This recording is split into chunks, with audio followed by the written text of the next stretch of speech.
before the first rooster crowed and while most of Enugu was still wrapped in darkness, Obinna Okafor was already awake. He sat up slowly beneath the concrete veranda of an abandoned shop opposite Ogbete Market, rubbing sleep from his tired eyes.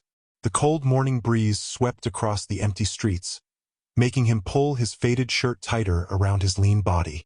His blanket, if it could even be called one, was an old sack with several holes in it. It had done little to keep him warm through the night.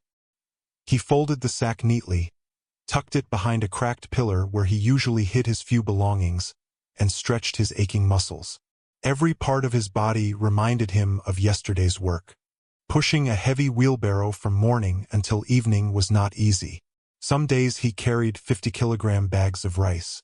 Other days it was cartons of drinks, baskets of tomatoes, bunches of plantains, crates of eggs, or bags of onions. By the time night came, his hands would be covered with blisters and his shoulders would feel as though someone had placed heavy stones upon them. Yet every morning he got up and did it all over again. Because hunger never took a day off. Obinna looked at the rusty wheelbarrow leaning against the wall nearby.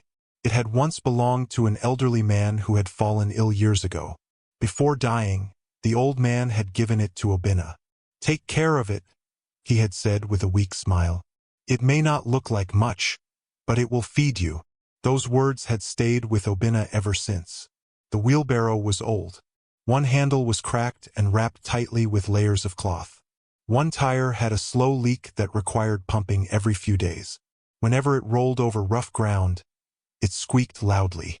Still, Obinna treated it like treasure. It was the only thing he truly owned. He wiped the dust from its handles with a rag before pushing it toward the busy entrance of Ogbete Market. As the first rays of sunlight appeared over the city, traders began arriving. Some came carrying baskets on their heads. Others pushed handcarts filled with vegetables.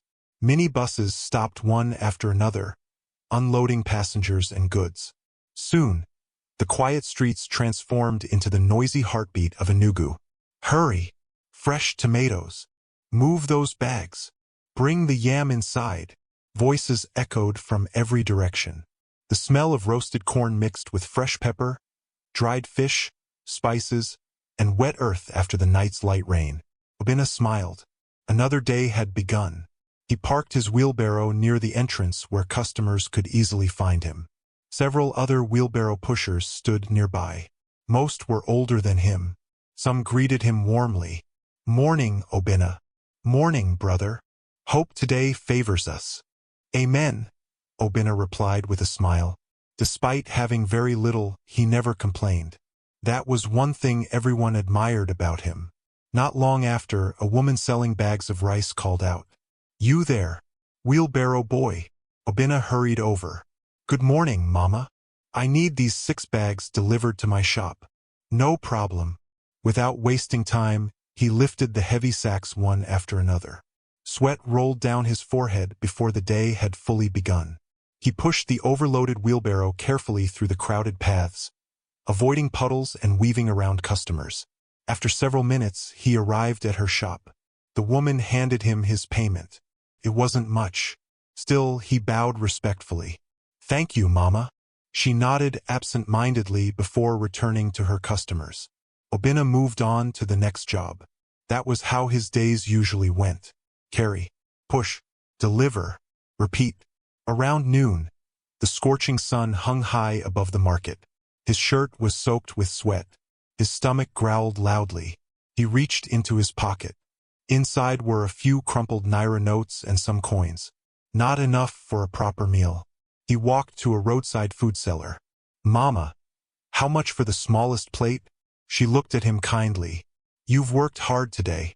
She served him a small portion of rice and beans with a little stew. Obinna smiled gratefully. "Thank you." He sat beneath a tree to eat.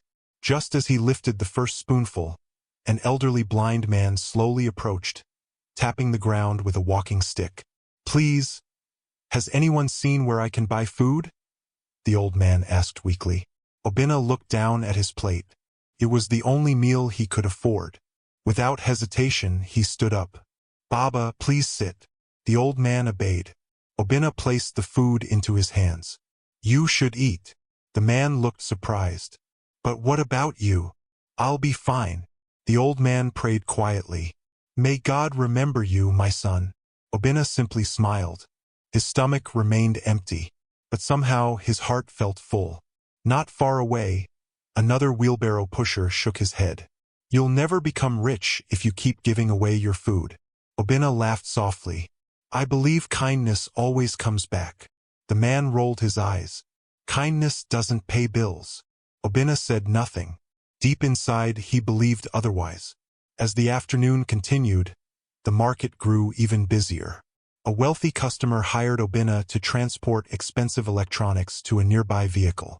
After unloading everything safely, the customer drove away without paying. "Sir." Obinna ran after the SUV.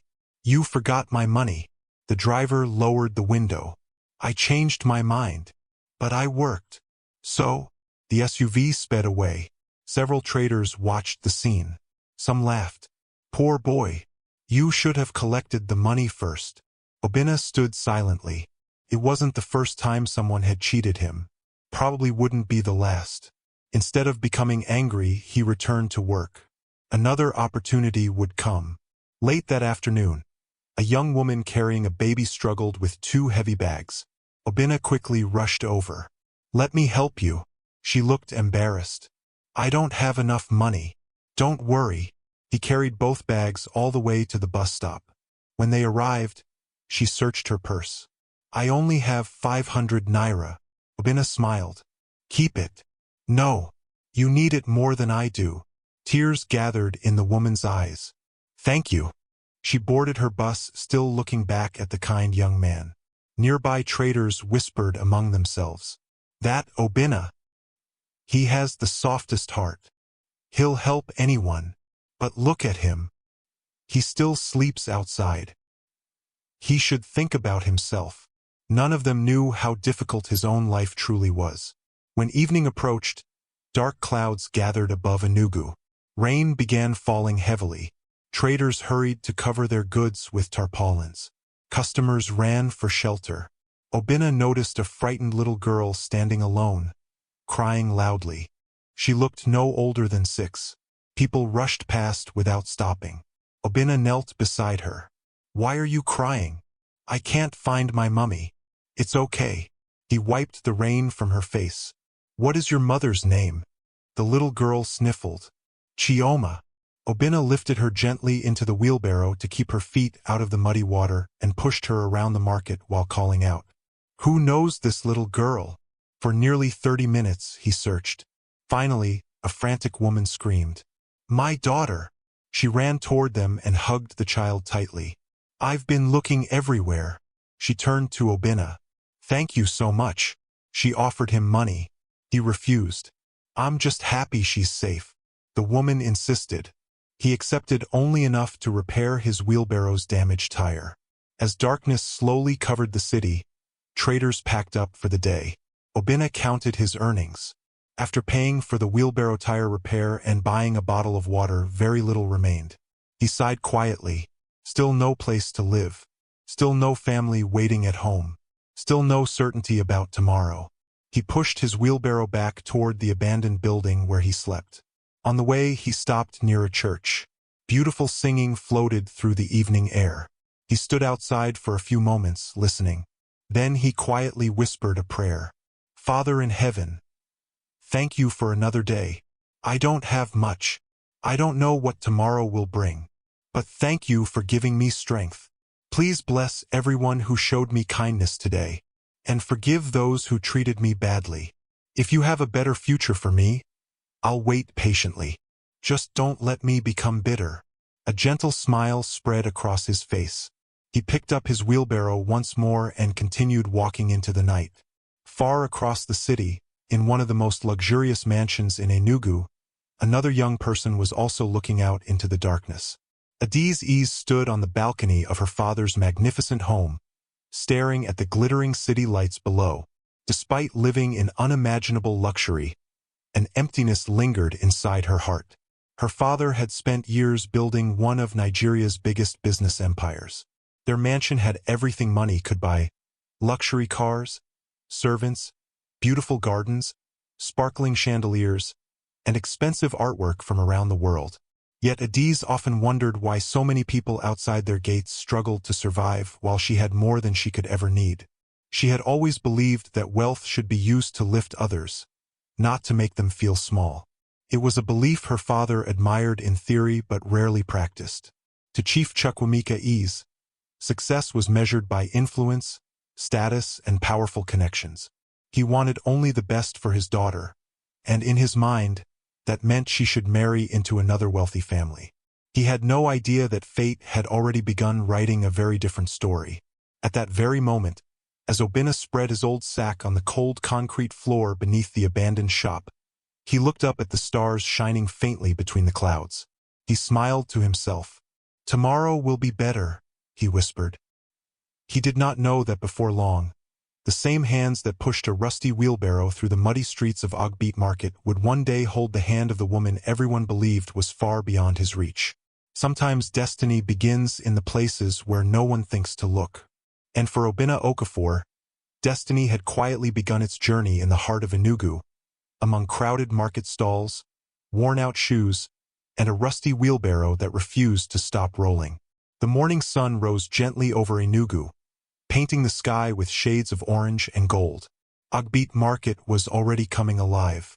Traders unlocked their shops, buses honked impatiently along the busy roads, and the familiar sounds of bargaining floated through the air.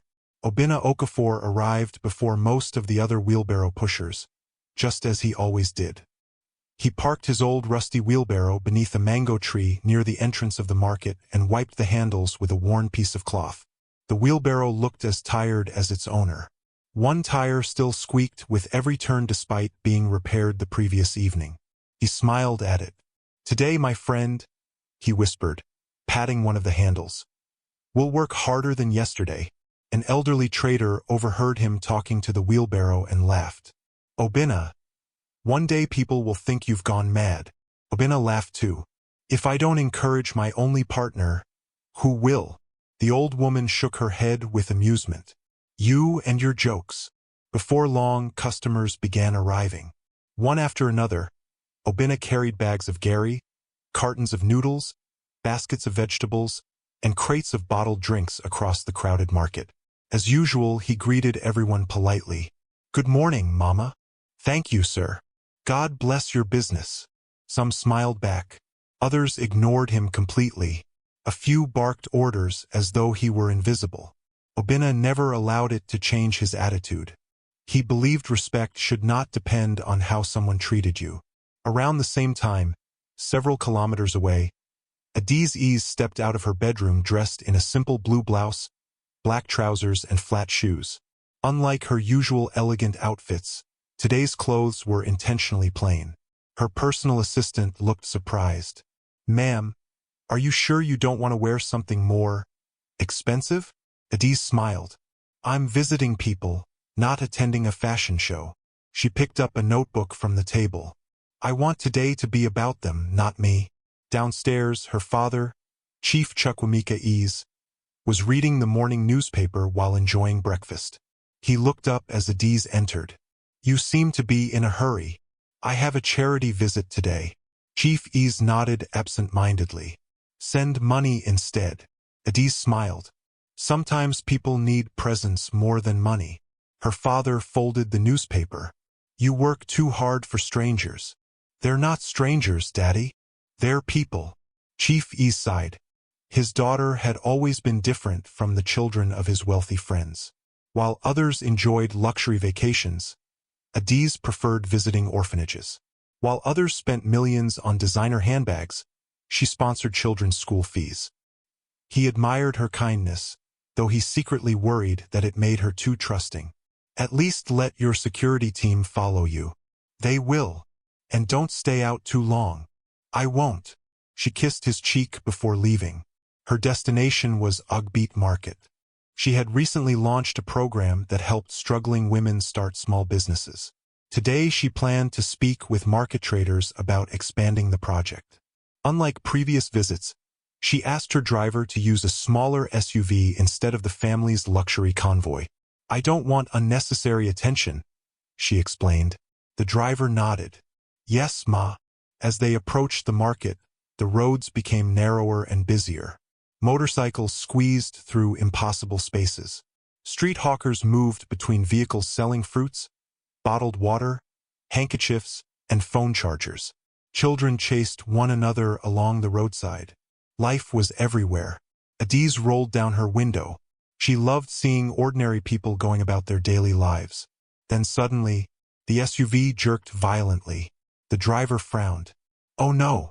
What happened? We're stuck. Heavy rain during the previous night had left a large muddy section of road near the market entrance. One of the SUV's tires had sunk deep into the soft ground. The driver tried reversing. The tires spun uselessly. Mud splashed everywhere. Several people stopped to watch. Some laughed. See rich people. They think expensive cars can fly. Others simply continued walking. The driver stepped outside. He looked frustrated. This may take a while. Adiz also came out. She looked around. The market continued as though nothing unusual had happened. Suddenly, a familiar squeaking sound echoed behind them. It was a wheelbarrow. Obina had noticed the stranded vehicle from across the market. Without thinking twice, he parked his wheelbarrow and hurried over. Good morning. The driver looked at him. We're stuck. I can see. Obina examined the road carefully. If we place stones beneath the tires and get a few people to push, it should come out. The driver looked doubtful. You think so? Obina smiled. Let's try. Without waiting for permission, he began gathering broken blocks and large stones from nearby. He then called out to a few other wheelbarrow pushers. My brothers, help me. 3 men immediately joined him. Together they wedged stones beneath the tires. Obina positioned himself behind the SUV. Sir, he shouted to the driver. When I count to 3, accelerate slowly. The driver nodded. Ready. 1, 2, 3. The men pushed with all their strength. The tires spun again. For a moment, nothing happened. Then, the SUV lurched forward, climbed out of the mud. Cheers erupted from nearby traders. We did it. The driver stepped out smiling. Thank God. Adiz looked directly at the young man covered in mud. His clothes were old. His slippers were worn out. Sweat mixed with the mud on his face. Yet there was no sign of annoyance. Only a warm smile. Thank you, Adiz said sincerely. It was nothing. You saved us a lot of trouble. He scratched the back of his head shyly. I'm happy I could help. She reached into her handbag and pulled out several crisp Naira notes. Please accept this. Obina looked at the money. It was far more than he usually earned in an entire week. For a brief second, hunger reminded him of his empty stomach, his leaking wheelbarrow tire, his nights spent sleeping outside. Still, he counted a much smaller amount. This is enough. Adiz looked confused. You don't want the rest? He smiled politely. I only helped push a car. But I shouldn't collect money I didn't work for. The surrounding traders exchanged surprised glances. One whispered, Did he just reject free money? Another shook his head. Only Obina would do that. Adiz found herself smiling. She had met many wealthy businessmen, many politicians, many successful executives. Very few had shown this level of honesty. What is your name? She asked. Obina. I'm Adiz. It's nice to meet you. For reasons she couldn't explain, the conversation felt natural, almost effortless. Before leaving, she asked, Do you always work here? Every day. Then perhaps we'll meet again. Obina nodded politely. If God wills it. She smiled before entering the SUV. As the vehicle drove away, Adiz looked through the rear window. She watched Obina return to his wheelbarrow as though nothing extraordinary had happened. No pride, no excitement, just another day's work. Back inside the market, one of Obina's friends hurried over. You're a funny man. Obina laughed. What now? That woman offered you enough money to feed yourself for weeks. I know. So why refuse? I didn't refuse. You practically did. I accepted what my work deserved. His friend stared at him. You'll remain poor forever. Obina smiled gently. If becoming rich requires taking what I didn't earn, then maybe I'm better off poor. The friend walked away shaking his head. Later that afternoon, Adiz completed her meetings with several women traders. She listened patiently to their struggles. Many complained about rising transportation costs. Others needed small business loans. One elderly woman suddenly smiled. "You came in with that young wheelbarrow boy this morning." Adiz looked surprised. "You know him? Everyone knows Obina. What kind of person is he?" The women looked at one another. Then they laughed warmly. "If you lose your purse, he'll return it. If your child gets missing, he'll help search. If you're hungry, he'll share his own food. He has nothing, but somehow he's always helping people." Another trader sighed. "That boy deserves a better life." Adiz listened quietly. Everything they said matched the impression she had formed earlier. As she prepared to leave the market, she spotted Obina once again. This time he was helping an old woman lift heavy baskets into a taxi. When she tried paying him extra, he politely returned part of the money. Adiz smiled to herself. So it wasn't an act. That was simply who he was. Meanwhile, Obina noticed the familiar SUV driving away. He watched it disappear into traffic before returning to work. He never imagined he would see the young woman again. People from her world did not return to his. Their lives were too different. By sunset, he had almost forgotten about the incident. But Adiz had not. That evening, during dinner, Chief Ease noticed his daughter smiling absent-mindedly. "You seem unusually happy. I met someone interesting today." "A business partner?" "No." "A politician?" She laughed. "No." "Then who?" She hesitated. "A young man in Ogbit Market." Chief Ease looked up briefly. "What does he do?" "He pushes a wheelbarrow." The billionaire returned to his meal without another question. To him, the conversation ended there. To Adiz, it had only just begun.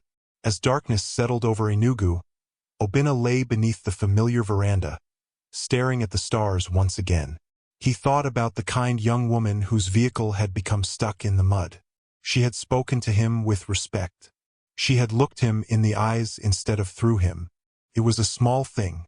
Yet to a man who spent most of his life being ignored, it meant more than she could possibly know. He smiled softly before closing his eyes. Neither of them realized that what seemed like an ordinary encounter on a muddy road was the first page of a love story that would challenge wealth, pride, family expectations, and the belief that social status determines a person's worth. Sometimes destiny does not arrive with loud announcements. Sometimes it begins with nothing more than a helping hand offered in the mud. The days after their first meeting passed quietly, but neither Obina Okafor nor Adiz Ease forgot the encounter on the muddy road outside Ogbit Market. For Obina, life continued as it always had. Before dawn each morning, he folded the old sack that served as his blanket, washed his face with water from a nearby public tap, and pushed his squeaky wheelbarrow toward the market. Every sunrise brought the same hope, that today would be a little better than yesterday. Some days were good, some were not. There were mornings when customers lined up to hire him, leaving him with barely enough time to catch his breath. On other days, he waited for hours without getting a single job. Yet no matter how much he earned, one thing never changed. He greeted everyone with the same warm smile. Meanwhile, life inside Chief Chukwuemeka Eze's magnificent mansion was the complete opposite. Servants moved from room to room. Luxury cars filled the garage. Business executives visited almost daily. Everything sparkled. Everything looked perfect. But Adiz felt strangely restless. She found herself thinking about the young wheelbarrow pusher more often than she cared to admit. His smile, his humility, the way he had refused money he had not earned. His honesty had unsettled her in the best possible way. She had met wealthy men who lied without shame, educated men who treated workers with contempt, powerful men who believed kindness was weakness. Yet the poorest man she had met possessed more dignity than many of them combined. 3 days after their first meeting, Adiz returned to Ogbit Market. Officially, she came to inspect another phase of her women's empowerment program. Unofficially, she hoped to see Obina again. As her SUV approached the market, she looked through the window almost immediately. There he was, pushing his old wheelbarrow through the crowd. His clothes were simple as always. Sweat glistened on his forehead. Despite the heavy load he was carrying, he still paused to greet elderly traders with respect. Adiz smiled. She asked her driver to stop. "I'll walk from here." The driver looked confused. "Ma'am, I'll be fine." She stepped out and quietly made her way through the busy market. Obina had just finished delivering bags of beans when he heard a familiar voice behind him. "Good morning." He turned. His eyes widened. "It's you." Adiz laughed. "Were you expecting someone else?" He smiled shyly. "No, I just didn't think I'd see you again. I told you we might." For a moment, neither of them spoke. The noise of the market surrounded them, yet somehow everything else seemed distant. Finally, Obina broke the silence. "How is your car?" She laughed. "It's doing much better than the last time you saw it." "I'm glad. I came to continue my charity project." "That's good. And—" She hesitated. "I wanted to thank you properly." "You already did." "I don't think I did." Obina smiled politely. "You don't owe me anything." Before he could continue, another trader called out, "Obina, I need these baskets moved." He looked apologetically at Adiz. "Excuse me." She watched as he hurried away without another word. He worked quickly, lifting basket after basket into a waiting truck. His movements were strong but careful. He never rushed in a way that damaged people's goods. When he finished, he returned. "I'm sorry. You don't have to apologize. Work comes first." "I can see." Adiz glanced at his wheelbarrow. "Is this your only one?" "Yes. It looks very old." "It is. But it still works." She smiled. "So do you." They both laughed. Over the following weeks, Adiz found more reasons to visit the market. Sometimes she came to inspect her charity projects. Sometimes she delivered school supplies. Other times she simply claimed she wanted to understand the needs of local traders better. Deep down, she knew the real reason. Each visit brought another conversation with Obina. Their talks began with ordinary things: the weather, business, the market. Eventually they grew longer. "What did you want to become when you were younger?" Adiz asked one afternoon. Obina thought for a moment. "I wanted to become an engineer." "Really?" "I liked fixing things." "What happened?" He smiled sadly. "Life happened. My parents died when I was little. I never finished school. I had to survive." Adiz's smile faded. "I'm sorry." He shrugged gently. "I've learned not to dwell on what I lost. What matters is what I do with today." His answer stayed with her long after she returned home. Another afternoon, they sat beneath the mango tree while Obina ate roasted corn for lunch. Adiz carried bottled water and meat pie from a nearby bakery. "You should eat something better," she said. Obina smiled. "This is enough." She handed him one of the meat pies. "I bought two." "You don't have to." "I know. But I want to." After a moment's hesitation, he accepted. "Thank you." As they ate together, several traders watched from nearby. Market gossip spread quickly. "Have you noticed that rich lady? She's always talking to Obina. I wonder why. Maybe she's helping him." One elderly woman smiled knowingly. "Or maybe God is writing a story none of us understands."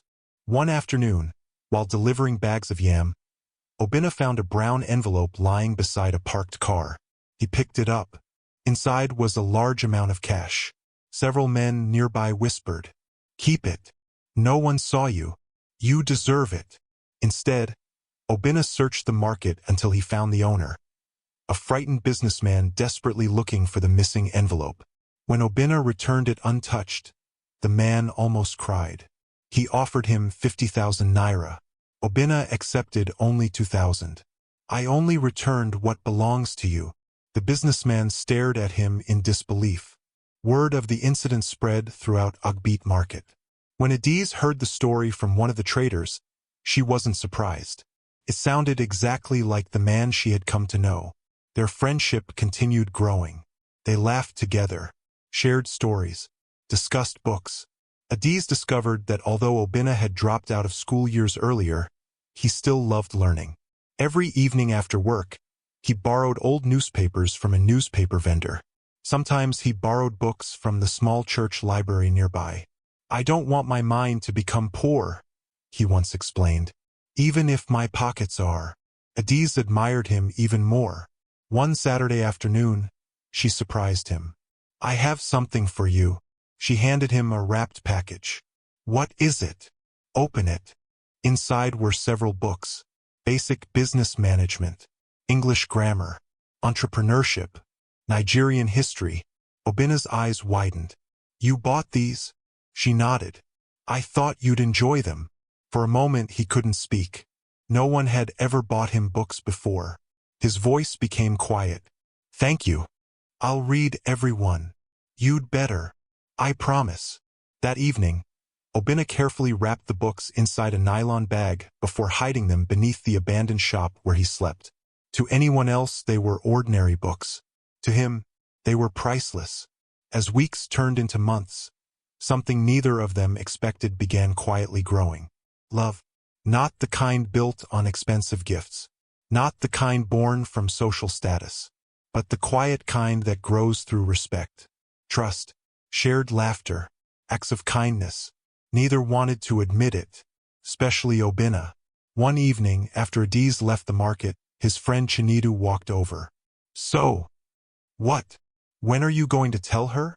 "Tell her what?" "Don't pretend. You like her." Obinna looked away. "I shouldn't." "But you do." "I do." "Then tell her." Obinna shook his head. "Look at me." He pointed toward his worn clothes. "I sleep under a veranda. I own one wheelbarrow. She lives in a mansion. People like us don't belong in the same world." Chinedu placed a hand on his shoulder. "You can't control who your heart chooses." "I know. But I can choose not to burden her." A few days later, Adiz faced a similar conversation. Her closest friend, Ifunanya, noticed the constant smile on her face. "Who is he?" Adiz laughed. "What are you talking about?" "The mysterious man." "There isn't one." "There is. I know that smile." Adiz sighed. "He's different." "What does he do?" Adiz hesitated. "He pushes a wheelbarrow." Silence filled the room. Ifunanya blinked. "A wheelbarrow?" "Yes." "You're serious?" "I've never been more serious." Her friend sat quietly before asking, "Are you happy when you're with him?" Adiz smiled. "Very." "Then don't let anyone decide your happiness." Those words echoed in Adiz's heart. The following afternoon she returned to the market. She found Obinna arranging empty sacks beside his wheelbarrow. He looked unusually quiet. "Is everything all right?" He nodded. "Yes." "I don't believe you." He sighed deeply. "Adiz. This friendship." She waited. "I think it's becoming dangerous." She frowned. "Dangerous? Our worlds are too different. People are talking. They'll always talk. You deserve someone who belongs in your world." She looked directly into his eyes. "And who says you don't?" "I do." "No. You don't get to decide what kind of person I should love." Obinna froze. She had said it. Love. His heart pounded. Adiz took a slow breath. "I've tried to ignore it. I can't." "I love you, Obinna." The noisy market suddenly felt silent. Obinna stared at her in disbelief. He had imagined those words 1,000 times. Yet hearing them left him speechless. He lowered his head. "I love you too. I've loved you for weeks. But I kept telling myself it could never happen." Adiz smiled through tears. "Then stop telling yourself that." She reached out and gently held his rough, calloused hand. The same hand that had pushed a rusty wheelbarrow through the streets every day. The same hand others often ignored. To her, it was the hand of the kindest man she had ever known. Neither of them noticed the shocked faces watching from nearby shops. Several traders exchanged excited whispers. One young man quickly pulled out his phone. Within hours, rumors began spreading across Enugu. The billionaire's daughter was in love with a homeless wheelbarrow pusher. The story sounded impossible. But sometimes the most unbelievable stories turn out to be true. Neither Obinna nor Adiz realized that their quiet confession of love beneath the old mango tree had just set in motion a storm that would soon shake powerful families, challenge deep-rooted pride, and force an entire city to question whether true worth could really be measured by money. Love has a way of changing everything. After Adiz confessed her feelings beneath the old mango tree at Ogbit Market, life no longer felt the same for either of them. Every morning, Obinna still woke beneath the abandoned shop veranda with the same worn sack serving as his blanket. He still washed at the public tap, pushed his old wheelbarrow through the busy streets of Enugu, and worked until his muscles ached. Outwardly, nothing had changed, but inside, everything had. For the first time in many years, he looked toward the future with hope instead of mere survival. Whenever he became tired while pushing heavy loads, he remembered Adiz's smile. Whenever customers insulted him or tried to underpay him, he reminded himself that there was now someone who saw his true worth. That thought alone gave him strength. Adiz's life had changed as well. She still attended charity meetings, helped struggling women, and assisted with some of her father's business foundation projects. But there was a joy about her that everyone in the mansion noticed. The servants whispered among themselves, "Have you seen Miss Adiz lately? She's always smiling. I wonder what's making her so happy." Only Adiz knew the answer, and every chance she got, she returned to Ogbit Market. Sometimes she brought bottled water for Obinna and the other wheelbarrow pushers during the hottest afternoons. Sometimes she brought books for him. Other times, she simply walked beside him while he pushed his wheelbarrow from one end of the market to the other. She never cared who was watching. Unfortunately, everyone was watching. Market gossip traveled faster than wildfire.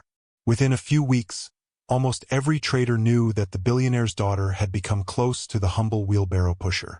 Some admired the relationship. Others laughed at it. Many insisted it could never last. One elderly woman selling vegetables smiled whenever she saw them together.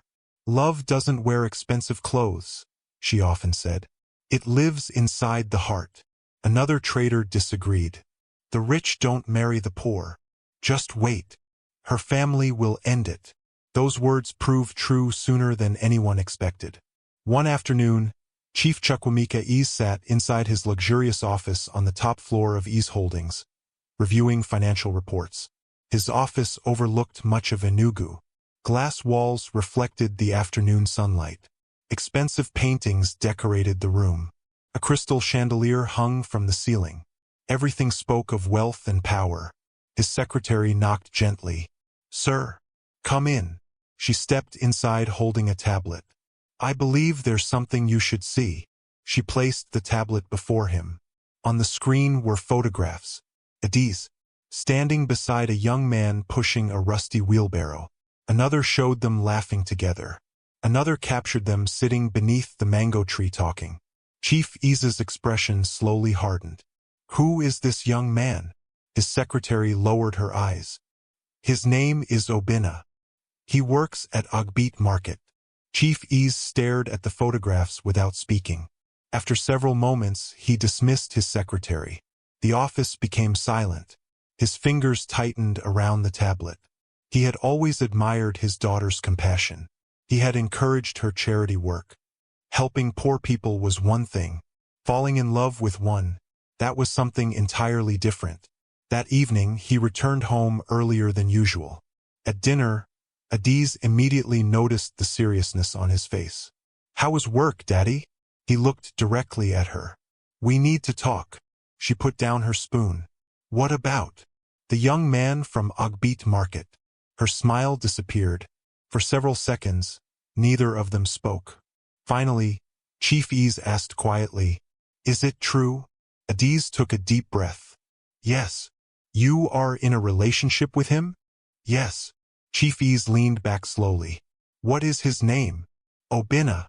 "What does he do?" "He pushes a wheelbarrow." "And you're proud to say that?" "I'm proud of the kind of man he is." Chief Ease sighed heavily. "My daughter. I raised you better than this." She frowned. "What do you mean?" You belong to one of the wealthiest families in this country. You have responsibilities. I also have a heart. Love is not enough. It is for me. Chief Ease shook his head. No. You are too young to understand. I understand perfectly. No, Adiz. You are confusing kindness for love. She stood. No. I've met many rich men. I've met politicians. I've met businessmen. None of them have the character Obina has. Chief Ease's voice became firmer. Character does not build empires. It builds families. Their eyes locked. Neither was willing to surrender. Finally, Chief Ease spoke. This relationship ends today. Adiz stared at him. No. What did you say? I said no. The room fell silent. It was the first time in her life she had openly refused one of her father's commands. Chief Ease slowly stood. You have no idea what you're doing. I do. He is beneath you. No. He is beneath your expectations. The billionaire clenched his jaw. You will stop seeing him. I won't. Without another word, Adiz walked upstairs. Chief Ease remained standing alone in the dining room. He had never imagined that his calm, obedient daughter would challenge him so openly. The following morning, Chief Ease decided it was time to implement the plan he had been preparing for years. He picked up his phone. Called Governor Nwosu. Within minutes, arrangements were made. 2 evenings later, Governor Nwosu arrived at the Ease mansion with his only son, Emeka. Luxury vehicles filled the driveway. Security officers lined the entrance. Servants welcomed the guests into the magnificent living room. Emeka walked inside wearing an expensive designer suit and a gold wristwatch worth millions of naira. He was undeniably handsome, tall, confident, well-educated, but there was an arrogance in the way he carried himself. As one servant accidentally brushed against him while serving drinks, Emeka glared at the young man. Watch where you're going. I'm sorry, sir. Sorry doesn't clean my jacket. The servant lowered his head. Chief Ease noticed. So did Adiz. She had entered quietly from the staircase. Within minutes, she had already formed an opinion of the governor's son. Governor Nwosu smiled proudly. My son recently completed his master's degree overseas. Chief Ease nodded. Very impressive. He'll soon begin taking on more responsibilities. Adiz sat silently. Emeka turned toward her. I've heard a lot about you. She smiled politely. Likewise. I hope the stories are true. Which stories? That you're beautiful. Adiz forced another smile. The conversation continued. Every few minutes Emeka found a way to boast. My latest car arrived from Germany last week. My father is considering buying another private jet. I hardly spend time in Nigeria. There isn't much to enjoy here. Chief Ease listened proudly. Adiz became increasingly uncomfortable. One of the maids entered carrying refreshments. She accidentally dropped a spoon. Before anyone else could react, Emeka snapped. Can't you do anything properly? The young woman immediately apologized. I'm very sorry, sir. Then stop wasting my time. The room became awkwardly quiet. Adiz watched the frightened maid leave with tears in her eyes. Something inside her tightened.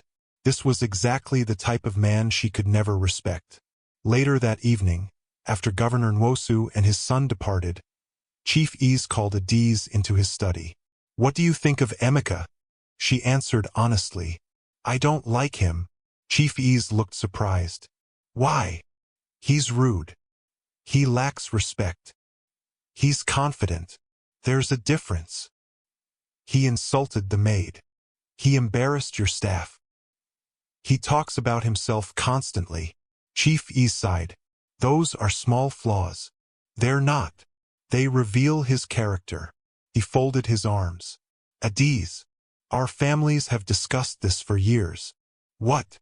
You and Emeka. She froze. What are you saying? I intend for both of you to marry. Silence filled the room. Adiz could barely believe what she had heard. You already planned my future? I planned what is best for you. You planned what is best for business. This marriage will unite two powerful families. I am not a business contract. Her voice echoed through the study. Chief Ease remained calm. You will eventually understand. No, I won't. I love Obinna. Chief Ease's expression hardened again. You will forget him. I never will.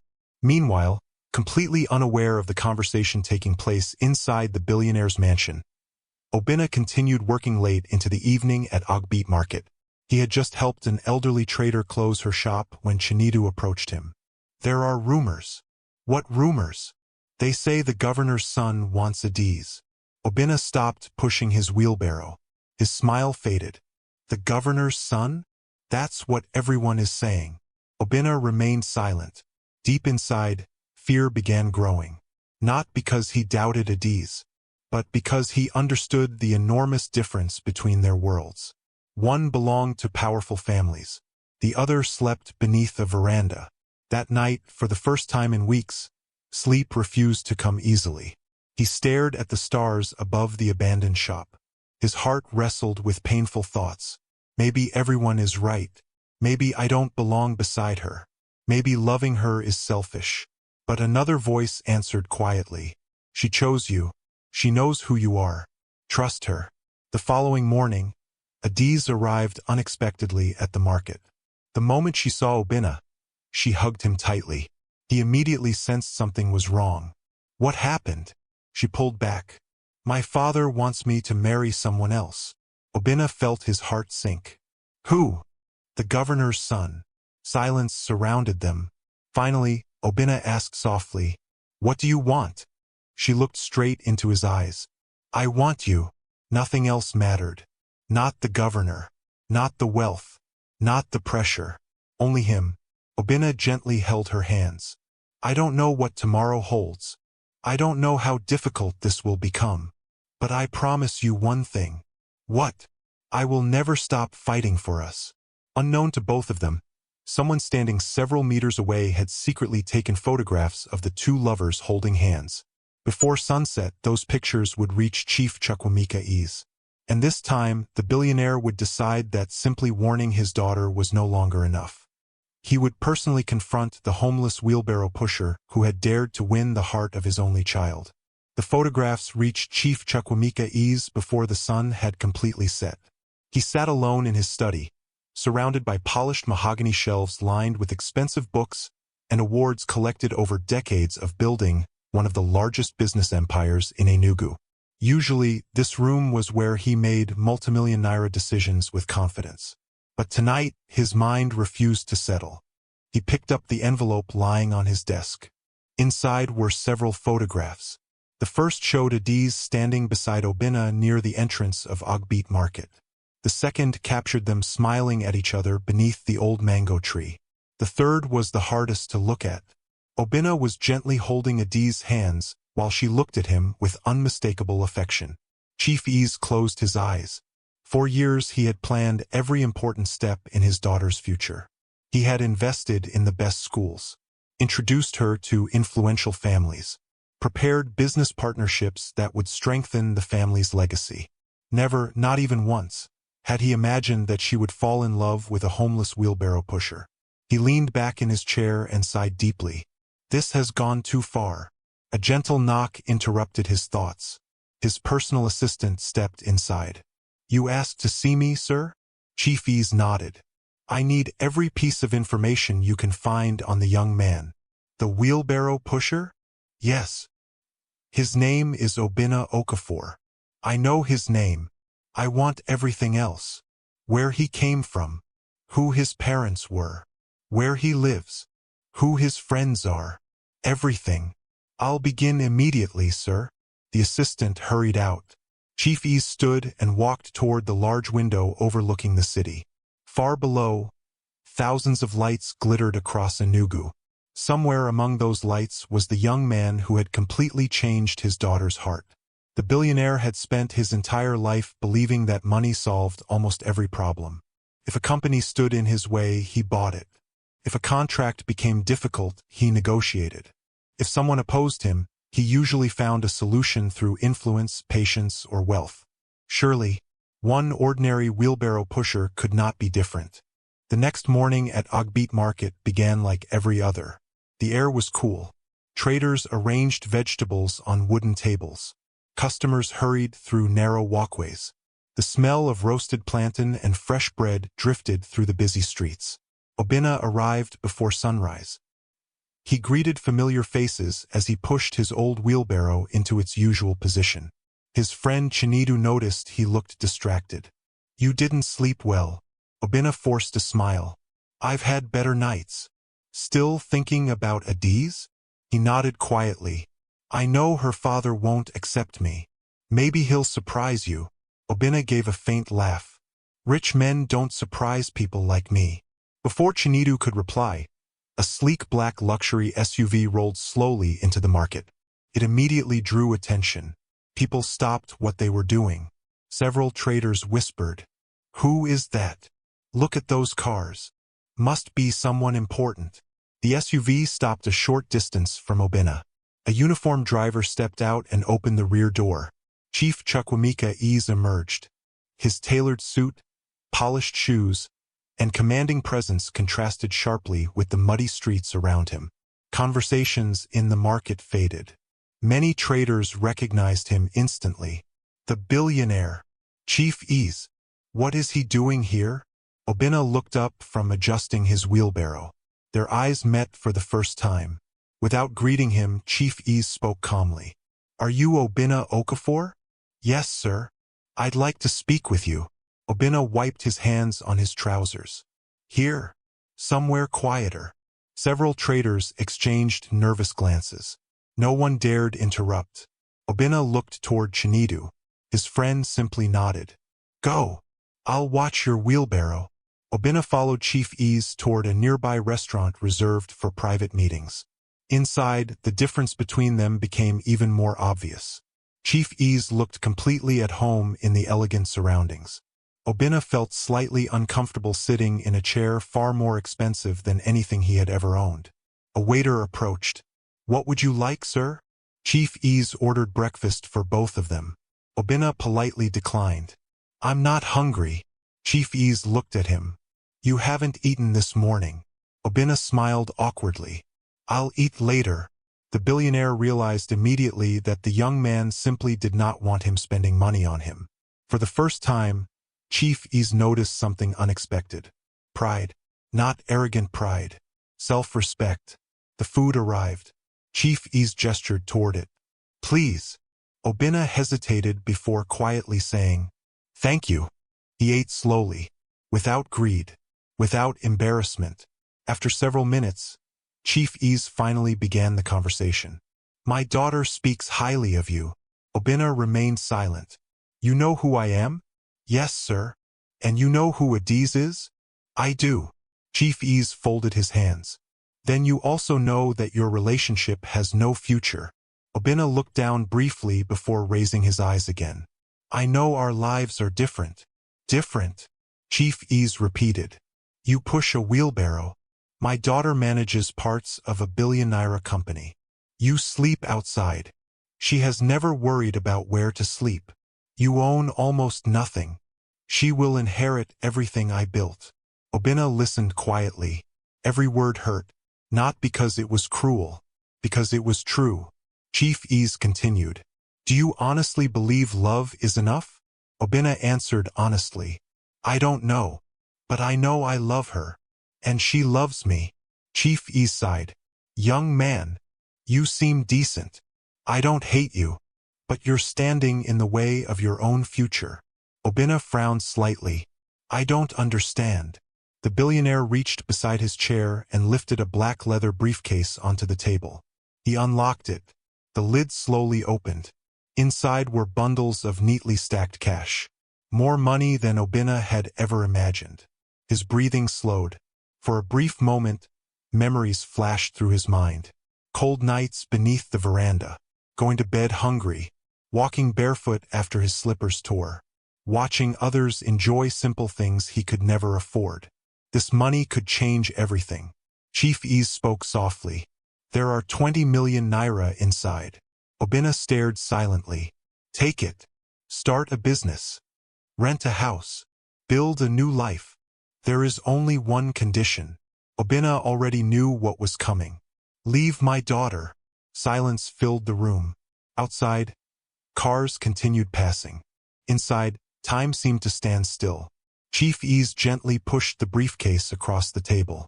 I am not trying to insult you. I'm trying to help both of you. You deserve a chance at a better life. My daughter deserves someone whose world matches hers. Obinna looked at the money. His fingers tightened beneath the table. 20 million naira. He could buy several wheelbarrows, open a transport business, rent a decent apartment, wear good clothes, never sleep outside again. His entire life could change before lunchtime. Then another memory surfaced. Adiz standing in the market saying, I want you, not your money, not your future. You. Obinna slowly pushed the briefcase back across the table. Chief Ease looked surprised. I can't take it. Think carefully. I have. You haven't. This amount could change your life. It would. Then why refuse? Obinna took a slow breath. Because if I accept it, I'll spend the rest of my life wondering whether I sold the only person who ever loved me for who I am. Chief Ease remained silent. Obinna continued. I've been poor for a long time. I know what hunger feels like. I know what rejection feels like. But I don't want to become the kind of man who places a price on love. The billionaire stared at him.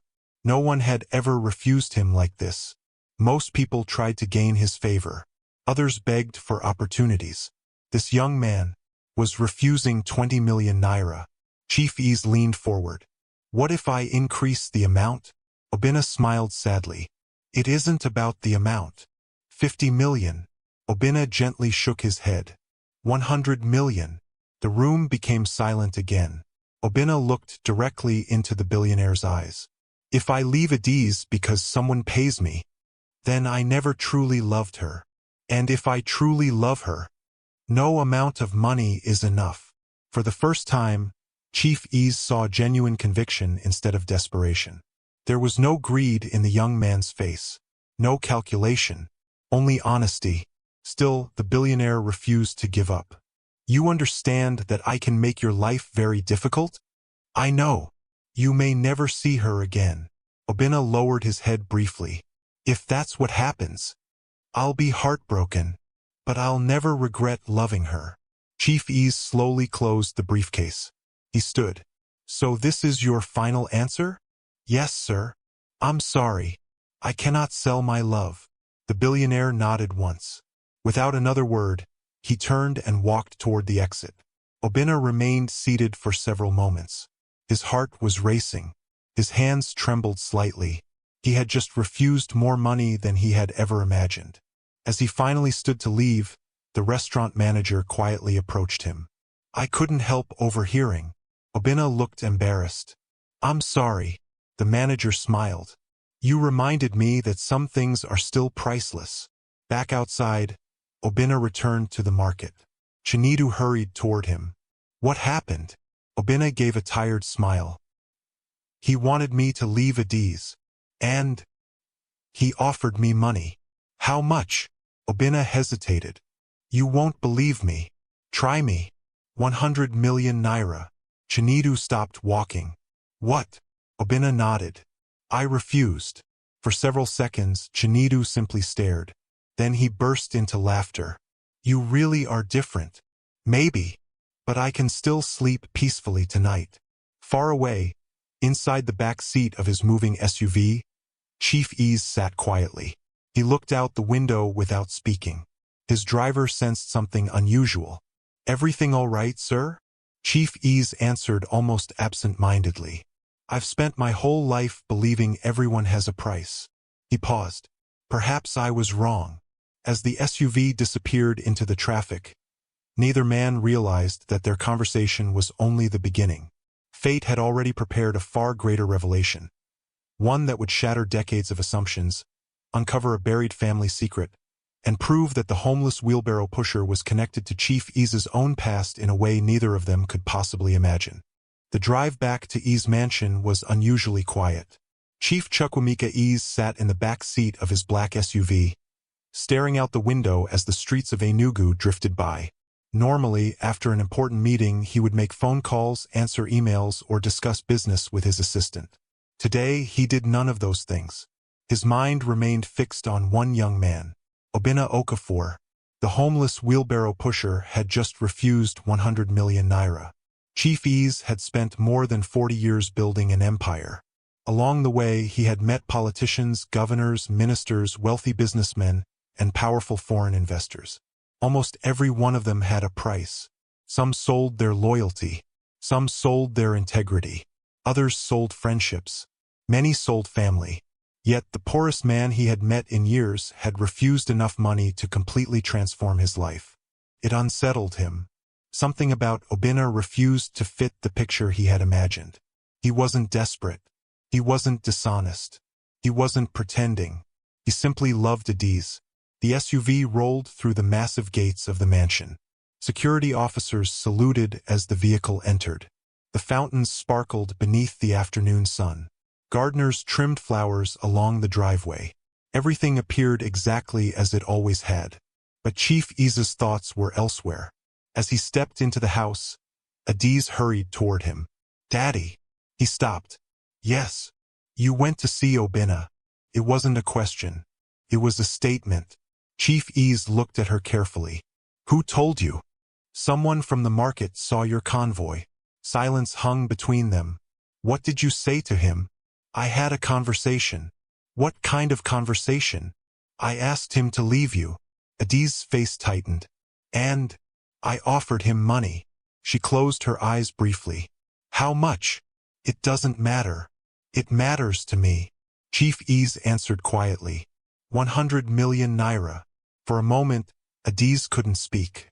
Finally she whispered, "And he refused." Chief Ease nodded. "He refused."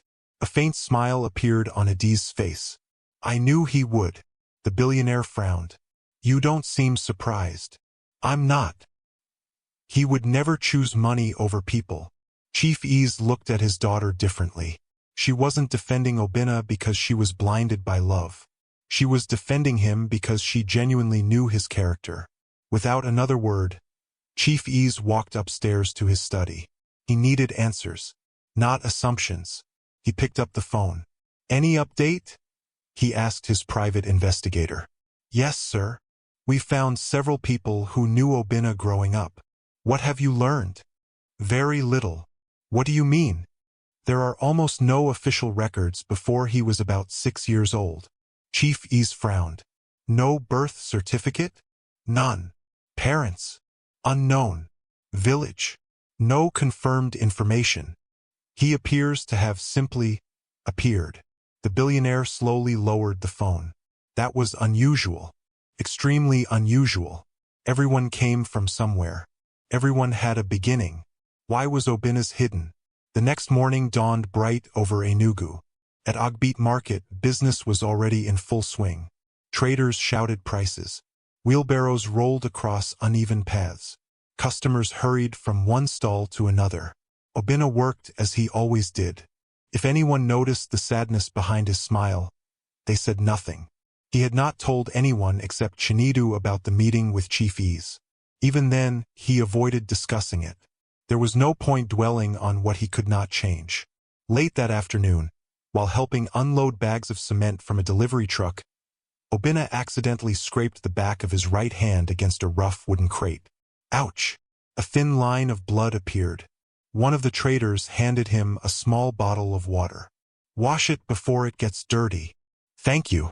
Obinna poured water over the cut. As he rolled up his sleeve to clean it properly, a familiar birthmark became visible on the inside of his wrist. It was shaped like a curved crescent. Many people had noticed it over the years. No one had ever considered it important. Obinna himself had often wondered where it came from. As a child, the elderly woman who briefly cared for him before she died used to smile whenever she saw it. She would gently touch the mark and whisper, "Never forget. This mark is part of your story." Whenever he asked what she meant, she simply shook her head. One day, someone will explain.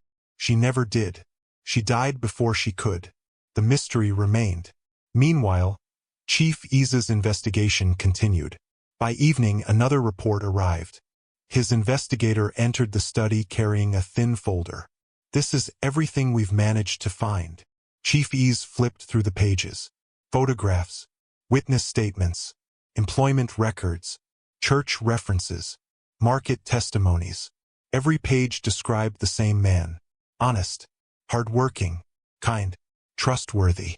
One statement caught his attention. The old woman who briefly raised Obinna before her death often said he wasn't her biological child. She claimed he had been brought to her during a terrible night many years earlier.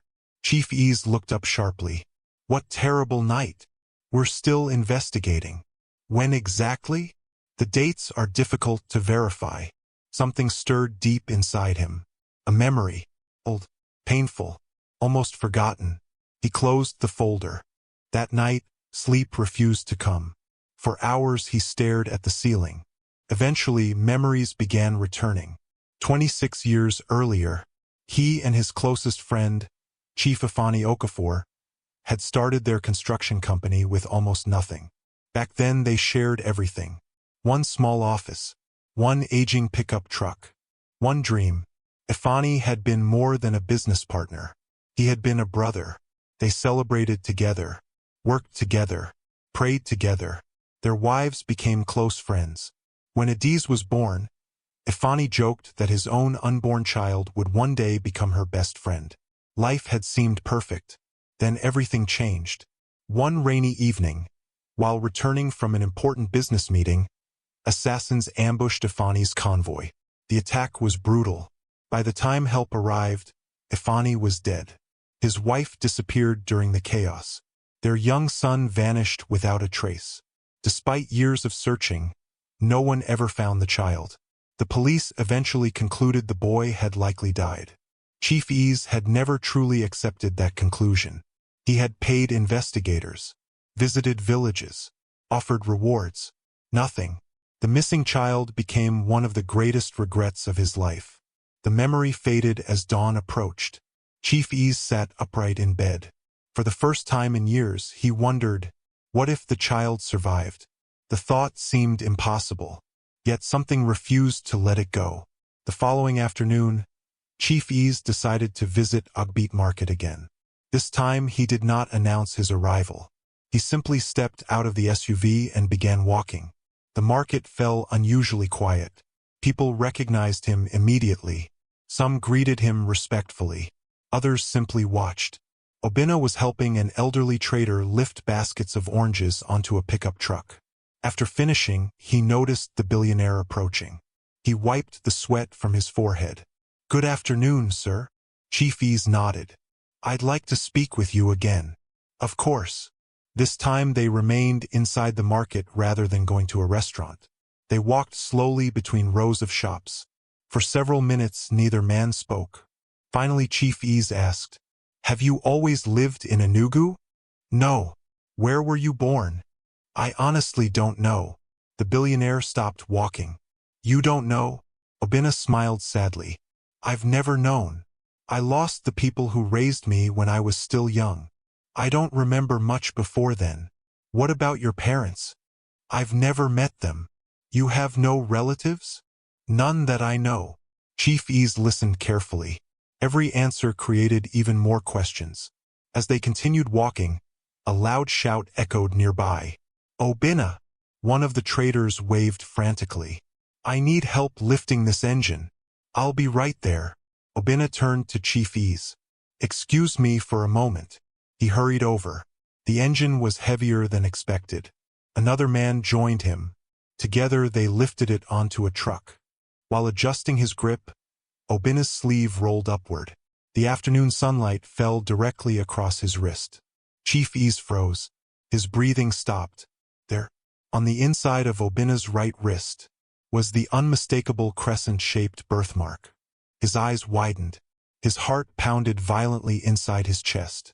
He had seen that mark before, many years ago, on another little hand. A little boy laughing while running through his garden.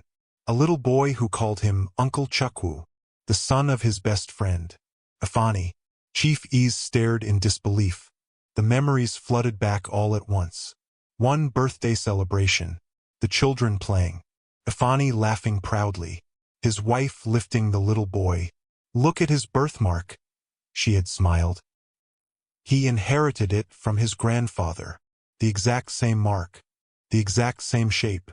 The billionaire's legs suddenly felt weak. "Impossible," he whispered. Obinna turned around.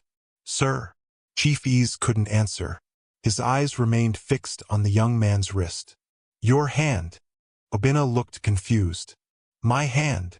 That mark. I've always had it." Chief Ease stepped closer. His voice trembled. "Who told you about it?" "No one. The woman who raised me only said it was part of my story." The billionaire's heartbeat grew louder. "What woman?" "I don't know much. She died before she explained." For several long seconds, neither man moved. Around them, the market continued bustling with life. People bargained. Wheelbarrows rolled past. Children laughed. Yet for Chief Chukwuemeka Ease, the entire world seemed to stand still. He looked into Obinna's face once more. The eyes, the calm smile, the quiet dignity. Suddenly he noticed something he had completely overlooked before. The young man didn't just have Ifani's birthmark. He had his eyes. He carried himself the same way. Even the gentle smile looked hauntingly familiar. The billionaire felt a chill run through his body. A possibility he had never dared imagine now stood directly before him. Could the homeless wheelbarrow pusher, could the man he had tried to buy away from his daughter, actually be the long-lost son of his murdered best friend? As Obinna watched the older man's stunned expression, he had no idea that the answer to the mystery of his own past was finally beginning to emerge. The forgotten mark on his wrist had awakened memories buried for more than 2 decades. And before long, it would uncover a truth powerful enough to change both their lives forever. Chief Chukwuemeka Ease barely remembered how he left Ogbit Market. The bustling voices of traders faded into the background as he slowly walked back toward his waiting SUV. His driver hurried to open the rear door, but the billionaire stood motionless for several seconds, staring back toward the crowded market. Somewhere among the hundreds of traders and customers, Obinna had already returned to pushing his rusty wheelbarrow, completely unaware that a single birthmark had reopened a chapter of history buried for more than 25 years. The crescent-shaped mark could not be a coincidence. Chief Ease had seen it before. He would never forget it. He finally entered the vehicle. "Home, sir?" the driver asked. Chief Ease shook his head. "No, to the old office." The driver looked surprised. "The old office?" "Yes. The construction company where he and Chief Ifani Okafor had first started their business no longer operated from its original building. The small office had been preserved as a storage facility after the company expanded, and Chief Ease rarely visited it. Today, however, he felt drawn there. The SUV pulled into the dusty compound nearly 30 minutes later. The once busy building now stood quietly beneath the afternoon sun. The faded signboard still bore the old company name, its paint chipped by years of rain and heat. Chief Ease stepped inside. Dust floated through the narrow beams of sunlight shining through the windows. Old desks remained where they had always been. A cracked wooden cabinet stood in one corner. Stacks of forgotten files rested beneath white sheets. The smell of old paper filled the room. He slowly walked toward a locked filing cabinet. His hands trembled slightly as he unlocked it. Inside were company records dating back decades, employee files, financial ledgers, photographs, newspaper clippings. He searched carefully until he found a large brown envelope labeled Founding Partners. He carried it to the desk and opened it. Inside were dozens of photographs. One showed 2 young men wearing dusty construction boots, smiling proudly beside their first completed building. One was Chief Chukwuemeka Ease. The other was Chief Ifani Okafor. They looked so young, so hopeful. Chief Ease smiled sadly. "You always believed people deserved second chances, Ifani," he whispered. "You trusted everyone." He continued sorting through the photographs. Then he found one that made his heart stop. It showed Ifani standing beside his wife while holding a laughing little boy. The child looked no older than 2 years old. His tiny right hand rested on his father's shoulder. Clearly visible on the inside of his wrist was the crescent-shaped birthmark. Chief Ease closed his eyes. Tears slowly gathered. My God! It really is him. But he refused to rely on emotion alone. He needed proof. Real proof. That evening, he called the head of his private investigation team. I want every available resource focused on one case. Yes, sir. I don't care how much it costs. I want the complete history of Obinna Okafor. We'll begin immediately. No. You'll continue immediately. The investigator understood. This had become personal. Very personal. The following morning, while investigators searched across Enugu and neighboring communities, life continued as usual for Obinna. He woke before sunrise, folded his worn blanket, prayed quietly, then pushed his wheelbarrow toward Ogbit Market. Nothing in his routine suggested that his entire life was about to change. As he worked, Chinedu noticed his thoughtful expression. You've been quiet since yesterday. Obinna smiled. I'm fine. I don't believe you. He hesitated. Chief Ease came again. What happened this time? He asked questions. What kind? About my childhood. Chinedu frowned. That's strange. I thought so too. What did you tell him? The truth. I don't know where I came from. I don't know my parents. Chinedu sighed. I wish someone had answers. So do I. Several kilometers away, those answers were finally beginning to emerge. Chief Ease's investigators had tracked down an elderly retired police officer who had worked on the assassination case 26 years earlier. The old man welcomed them into his modest home. I remember that case, he said quietly. Everyone in Enugu talked about it. Do you still have your notes? One investigator asked. The retired officer nodded. I kept copies. He disappeared into another room before returning with a weathered box filled with files. Carefully, he opened one folder. The cover read, Case File, Murder of Chief Ifeanyi Okafor. Dust rose into the air. The investigators leaned forward. Inside were witness statements, photographs, newspaper reports, and handwritten notes. One statement immediately caught their attention. A female domestic worker was seen fleeing the residence carrying the Okafor child shortly after the attack. Another note followed. Identity of domestic worker believed to be Ngozi Ezeani. Location unknown. The lead investigator immediately made a phone call. Find Ngozi Ezeani. Hours later, another breakthrough came. Ngozi was alive. She was now an elderly woman living quietly in a village outside Enugu. The investigators drove there immediately. They found her sitting beneath a mango tree outside a small mud house. Her hair had turned completely white.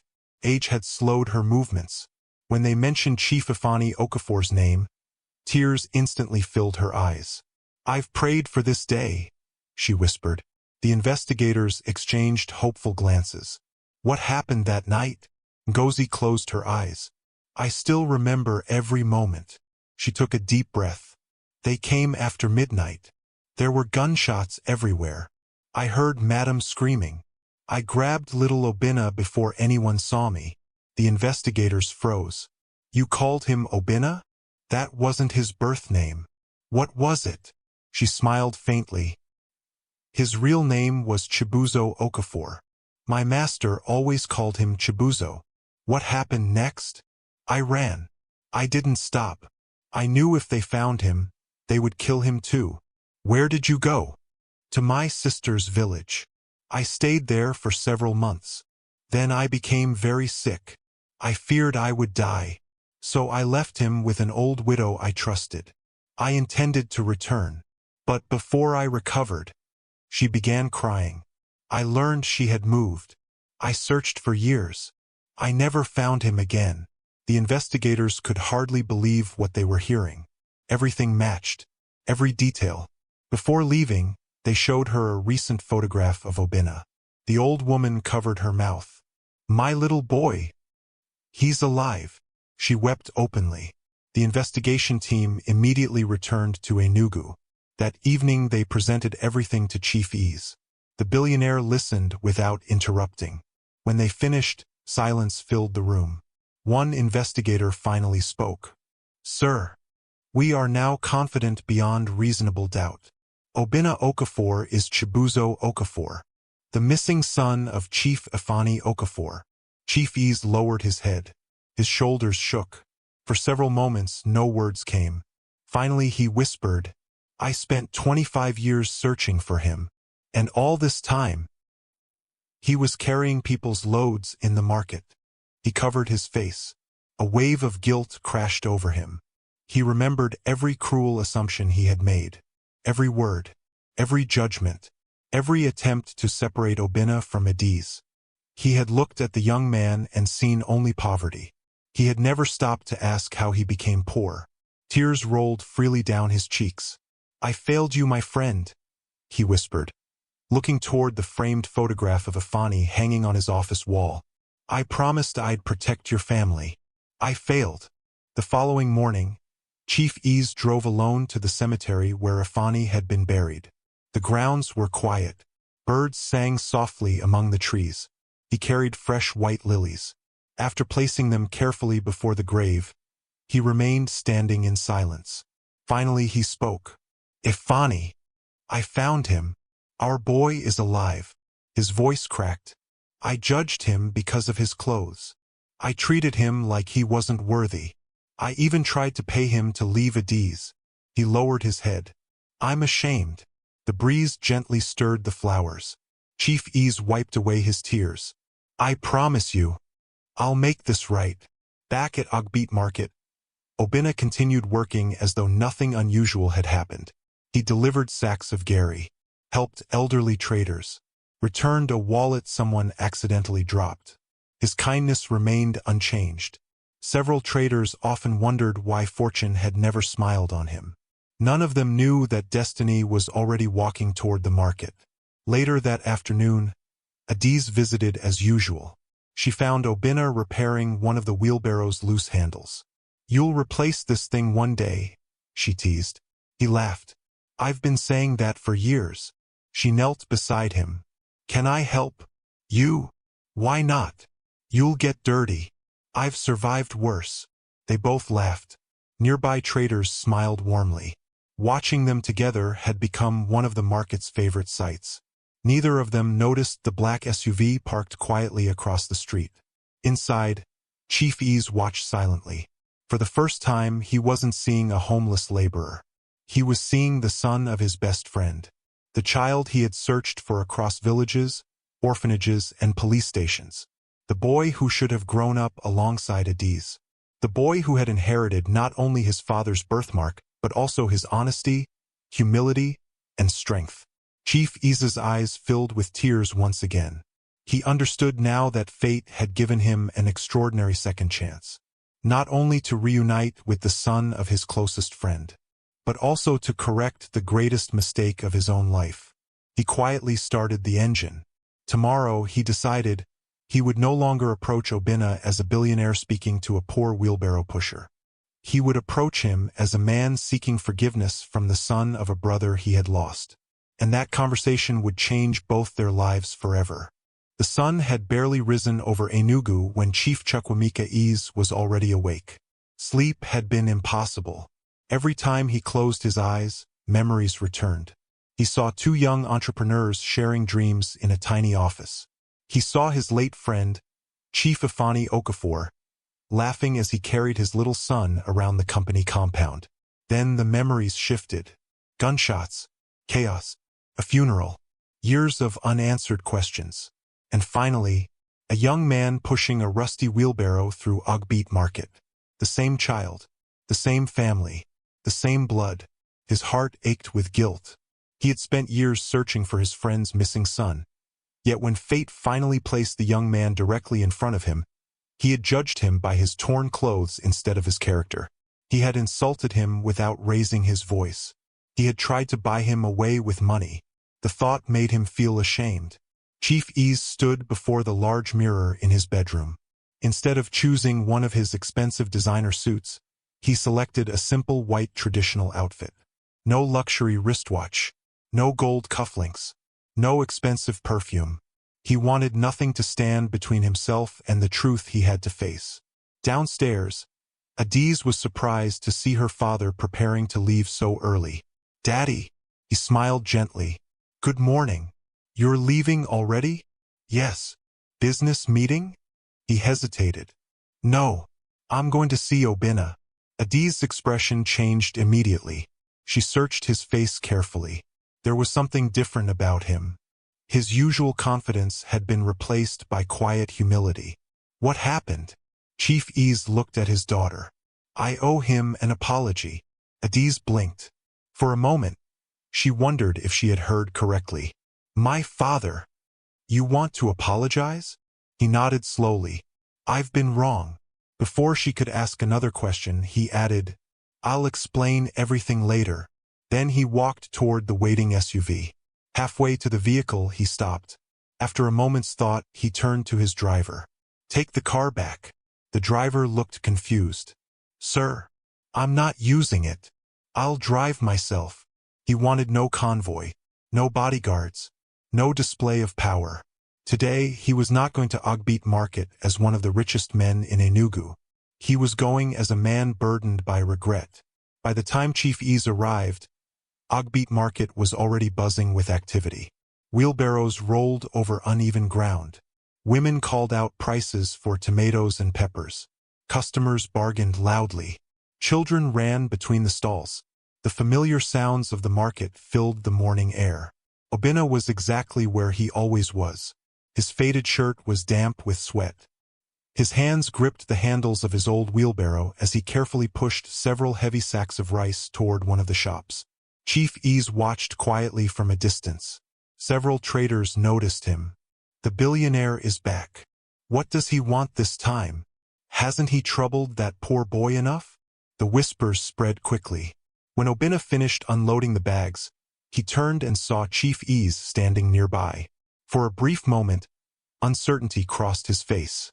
He walked over respectfully. "Good morning, sir." Chief Ease nodded. "Good morning, Obina." There was an awkward silence. Finally, the billionaire spoke. "Can we talk?" "Of course." Instead of going to a restaurant, Chief Ease pointed toward a quiet bench beneath the large mango tree where Obina and Adiz often talked. They sat side by side. Neither man spoke immediately. The market bustled around them, but beneath the tree everything seemed strangely peaceful. Chief Ease took a slow breath. "Before I say anything else," he looked directly into Obina's eyes. "I'm sorry." Obina blinked. The words caught him completely by surprise. Chief Ease continued. "I judged you. I looked at your clothes. I looked at your job. I looked at your circumstances. But I never truly looked at you." He lowered his head. "I thought wealth made a man important. You've taught me otherwise." Obina listened quietly. The older man's voice carried genuine regret. "I tried to separate you from my daughter. I offered you money. I believed everything could be bought." Chief Ease smiled sadly. "You proved me wrong." For several seconds, Obina said nothing. Finally, he spoke softly. "You don't owe me an apology." "I do. I owe you more than an apology." The billionaire reached into a leather folder he had brought with him. Inside were several old photographs. He handed one to Obina. The young man looked at it carefully. It showed two smiling men wearing dusty construction clothes. "I don't understand." Chief Ease pointed toward one of them. "That's me." Then he pointed toward the other. "This was my best friend." Obina nodded politely. "He looks familiar." Chief Ease handed him another photograph. This one showed a young couple holding a little boy. Obina stared at the child. Something about the little face stirred a strange feeling inside him. "I don't know why. He reminds me of someone." Chief Ease's voice trembled. "He should. Because that little boy is you." Silence. The sounds of the market seemed to disappear. Obina stared at the photograph again, then at Chief Ease, then back at the photograph. "I'm sorry." Chief Ease slowly reached for Obina's right hand. He gently turned the wrist upward. The crescent-shaped birthmark was clearly visible. "I've been searching for you for more than 25 years." Obina's heartbeat quickened. I don't understand. The man in this photograph was Chief Ifeanyi Okafor, my closest friend, my business partner, your father. Obina froze. His lips parted slightly, but no words came. Chief Ease continued carefully. Your real name is Chibuzo Okafor. The name Obina came later. You disappeared after your father was assassinated. We searched everywhere. We never stopped hoping. We simply couldn't find you. Obina shook his head slowly. No, this can't be. It can. Chief Ease opened another folder. Inside were copies of police reports, old newspaper articles, witness statements, investigation records. He explained everything. The attack, the missing child, the servant who escaped with him, the elderly woman who raised him, the years of searching. Every detail matched the fragments of memory Obina had carried throughout his life. Suddenly, images flashed through his mind. A large house, a smiling man lifting him into the air, a beautiful woman singing softly, gunshots, someone carrying him while running through darkness. Then, nothing. His eyes filled with tears. I remember, he whispered. I remember a little. Chief Ease nodded. I know. For several minutes, neither of them spoke. Obina looked at the old photographs again. His hands trembled. My father. He really loved me? Chief Ease smiled through tears. More than anything. He talked about you every single day. He dreamed of watching you grow. He wanted you to become a better man than either of us. Obina closed his eyes. All his life he had believed he belonged to no one. Now he was learning that he had once been deeply loved. The realization overwhelmed him. Tears rolled down his face. Chief Ease reached into another envelope. Inside was a faded birthday card. I kept this. It was from your 3rd birthday. Obina carefully opened it. Inside was a handwritten message from his father. To my little Chibuzo, may you grow into a man of honor, kindness, and courage. Never measure your worth by money. A good heart is the greatest inheritance any father can leave his son. Love always, Daddy. Obina broke down completely. He covered his face with both hands and cried. Not because he had discovered wealth. Not because he had discovered a famous family. But because, for the first time in his life, he knew where he belonged. Chief Ease quietly placed a comforting hand on his shoulder. I'm sorry. I should have found you. I failed your father. I failed you. Obina wiped his eyes. You didn't know. I should have looked harder. You searched. For 25 years. You never gave up. Chief Ease nodded. But when I finally found you, I looked down on you. He lowered his head again. I'll regret that for the rest of my life. Obina gently placed a hand on the older man's shoulder. My father chose you as his friend. He must have known the kind of man you are. We all make mistakes. I forgive you. Chief Ease looked at him in disbelief. So easily? Obina smiled through tears. Carrying anger is heavier than pushing my wheelbarrow. The simple words struck the billionaire deeply. A lump formed in his throat. Without thinking, he stood and embraced Obina tightly. The market around them slowly grew quiet. Traders who had been watching from a distance stopped what they were doing. Some looked confused. Others simply stared. No one expected to see one of the richest men in Enugu hugging the homeless wheelbarrow pusher with tears streaming down his face. When they finally stepped apart, Chief Ease smiled warmly. You are not just Obina. You are Chibuzo Okafor, the son of the greatest friend I ever had. And from today, you are family. At that very moment, Adiz arrived at the market. She had come expecting another confrontation. Instead, she stopped in her tracks. Her father and Obina stood together beneath the mango tree, smiling through tears. She hurried toward them. What happened? Chief Ease turned to his daughter. He took her hands gently. You were right. She frowned. About what? About him. I judged him because he was poor. But I was blind. He smiled at Obina. Your father would be proud of the man you've become. Adiz looked from one face to the other, confused, emotional, hopeful. Chief Ease finally spoke the words that changed everything. Adiz, the man you love, is the son of my late business partner, the little boy I searched for all these years. Adiz gasped, her eyes filled with tears as she looked at Obinna. He simply nodded. I finally know who I am. Without hesitation, she threw her arms around him. The three of them stood together beneath the old mango tree while traders watched in astonishment. No one fully understood what had happened, but everyone could see that something extraordinary had taken place. The walls of pride that had once separated them had fallen. A billionaire had learned humility. A homeless young man had discovered his true identity. And a love that many believed impossible had become stronger than ever.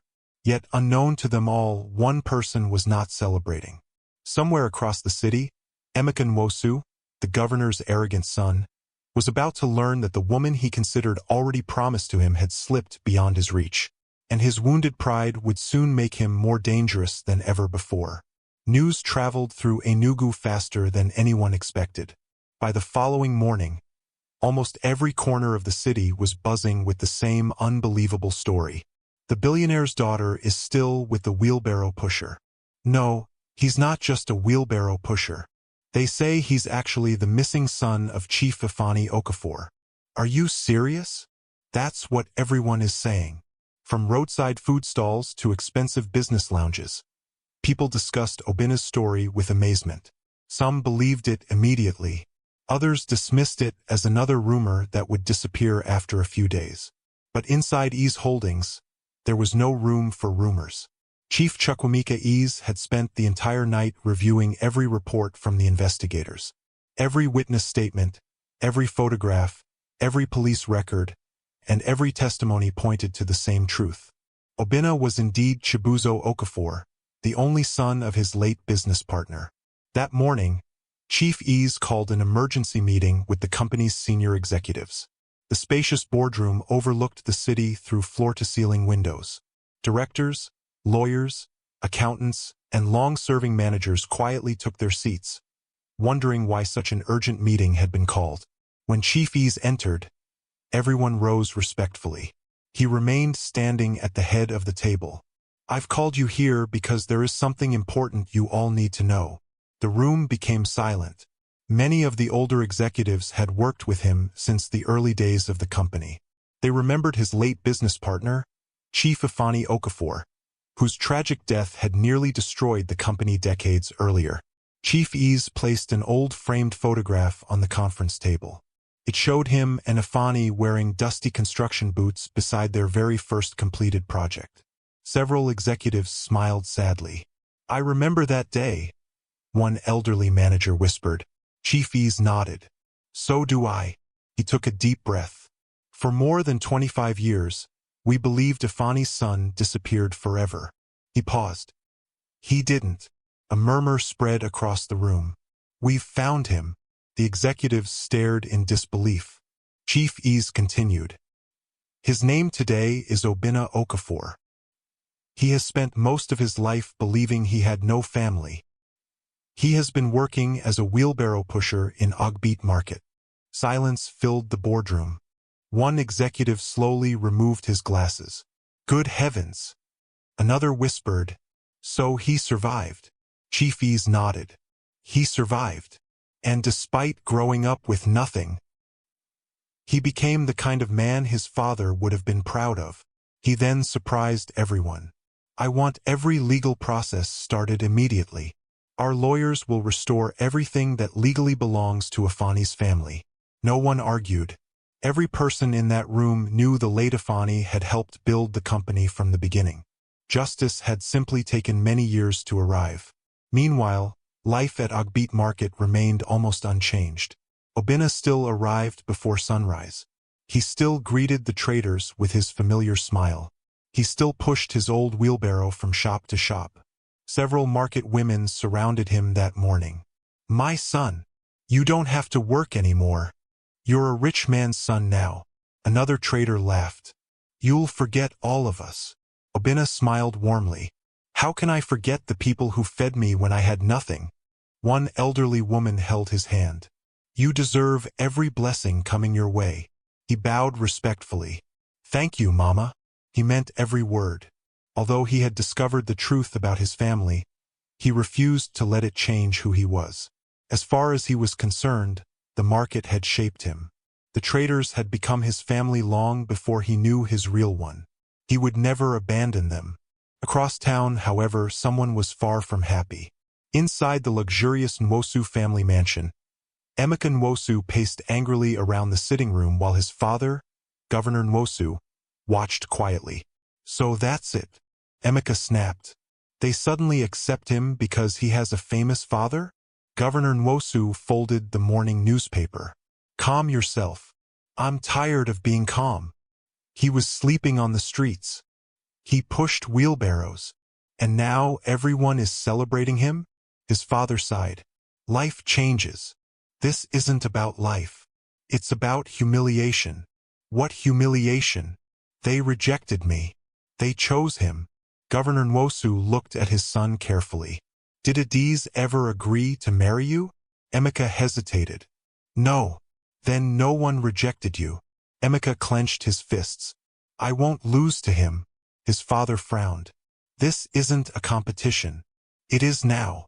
Without another word, Emeka stormed out of the room. Governor Nwosu watched him leave with concern.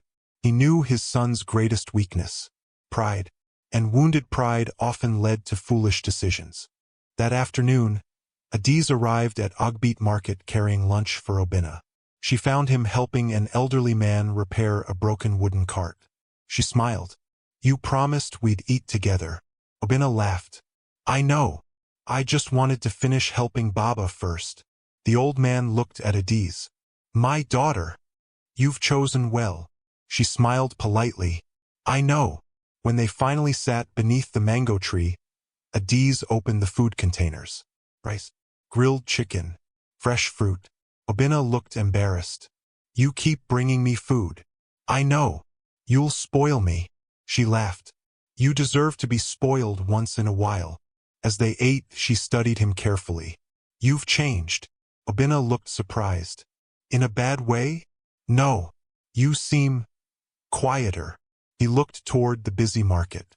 I've been thinking. About what? My father. She gently reached for his hand. I wish you had known him longer. So do I.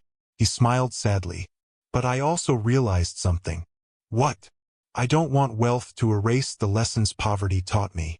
Adiz listened quietly. I know what it feels like to be ignored. I know what hunger feels like. I know what it means when someone helps you without expecting anything. If I forget those lessons, then I've truly become poor. She smiled proudly. My father was right. About what? He said your father would be proud of you. Late that afternoon, several television reporters unexpectedly arrived at Ogbit Market. News of Obina's identity had attracted public attention. One reporter approached him politely. Mr. Obina, we'd like to ask a few questions. He looked uncomfortable. I'm not used to interviews. We'll keep it simple. The cameras began rolling. What does it feel like discovering you're the son of one of Enugu's respected businessmen? Obina thought carefully before answering. I feel grateful, not because of wealth, but because I finally know where I came from. Another reporter asked, will you continue pushing your wheelbarrow now that you're rich? Several people leaned forward, waiting for his answer. Obina smiled. I don't know what tomorrow holds, but I know one thing. I'll never be ashamed of honest work. The crowd erupted into applause. The interview spread across television stations and social media that evening. Thousands of people praised his humility. Many called him an inspiration. Unfortunately, Emeka saw the interview too. His anger reached its limit. He threw the television remote across the room. It should have been me everyone admired. The next morning, he drove directly to Ogbit Market with two friends. People immediately noticed the expensive sports car.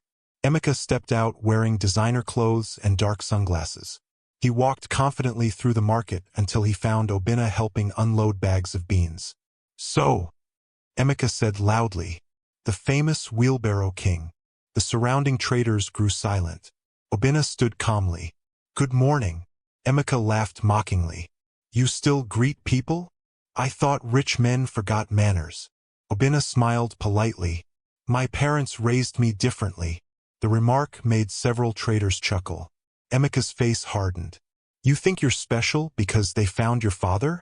No. I think I'm blessed. Emeka stepped closer. You'll never belong in our world. Obinna remained calm. I don't have to. I only have to be myself. Emeka scoffed. You really believe you deserve a D's? I don't deserve anyone. I'm simply grateful she chose me.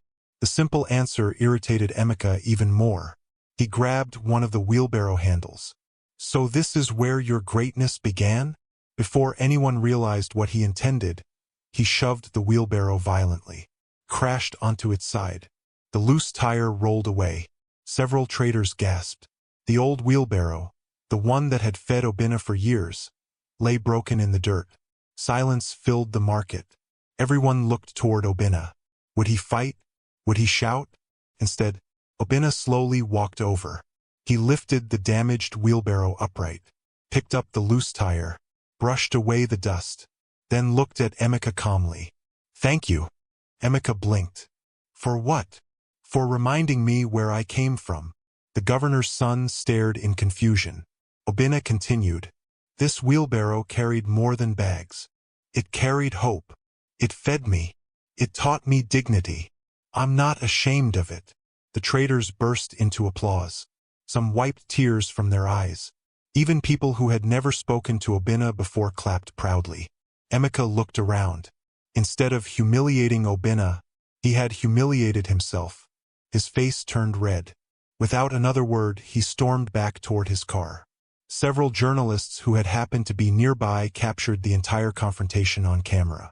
By evening, the video spread across television and social media. People praised Obinna's patience and self-control. They criticized Emeka's arrogance. For the first time in his privileged life, the governor's son experienced what it felt like to lose the respect of ordinary people. Later that evening, Chief Ease watched the video from his office. When it ended, he smiled quietly. His secretary looked at him. Sir. Chief Ease turned toward the window. I spent years searching for a successor worthy of everything we've built. He paused. I've finally found one. The secretary smiled. You mean Obinna? Chief Ease nodded. He inherited much more than his father's name. He inherited his heart. As darkness settled over Enugu, Obinna repaired the broken handle of his faithful wheelbarrow one final time. He gently ran his hand across the worn wooden frame. So many journeys, he whispered. He had no idea that this would soon be the last evening he would push it through Ogbeat Market. Not because he was abandoning his past, but because a new chapter of his life was about to begin. And that chapter would end with a wedding that would unite two families, heal decades-old wounds, and teach an entire city that greatness is measured not by wealth, but by the character a person carries in their heart. The morning after the confrontation at Ogbeat Market, Enugu woke up talking about only one thing. Every television station replayed the same video. The governor's son angrily pushing over a poor man's wheelbarrow. The poor man calmly picking it up without fighting back. The governor's son leaving in embarrassment. And the humble words that had touched millions. This wheelbarrow carried more than bags. It carried hope. The video spread across social media faster than anyone expected. People from across Nigeria praised Obinna's humility. Many admired the way he had refused to let anger control him. Others were inspired by his journey from homelessness to discovering his true identity. By midday, newspapers carried headlines about him. The wheelbarrow pusher who chose dignity. The missing heir found after 25 years. Love, humility, and destiny in Enugu. But while the city celebrated, Obinna remained exactly where he had always been. He arrived at Ogbeat Market before sunrise. He greeted the traders. He helped an elderly woman unload baskets of vegetables. He repaired one of the wheelbarrows belonging to another laborer. Nothing about his attitude had changed. The market women watched him with admiration. One elderly trader smiled. "My son, money truly didn't change you." Obina laughed softly. "I haven't even touched any money yet." Another woman shook her head. "Even if you do, don't stop greeting us." Obina bowed respectfully. "I could never forget the people who stood beside me when I had nothing." Several traders wiped tears from their eyes. They had watched him struggle for years. Now they watched him rise without becoming proud. That same afternoon, Chief Chukwemeka Ease held the largest press conference in the history of Ease Holdings. Journalists from across the country gathered inside the company's conference hall. Television cameras lined the walls. Business leaders occupied the front rows. Government officials attended. Even Governor Nwosu accepted the invitation. He arrived quietly with Emeka sitting beside him. Unlike his usual confident appearance, Emeka looked uncomfortable. Chief Ease walked onto the stage. The room immediately became silent. He stood before the microphones and looked around slowly. "Good afternoon. Thank you all for coming." He paused before continuing. "Many years ago, I lost more than a business partner. I lost a brother." A large photograph of Chief Ifeanyi Okafor appeared on the screen behind him. The audience watched quietly. Chief Ease continued. "When Chief Ifeanyi Okafor was assassinated, we believed his young son disappeared forever. We searched. We prayed. We hoped. But we never found him." He smiled gently.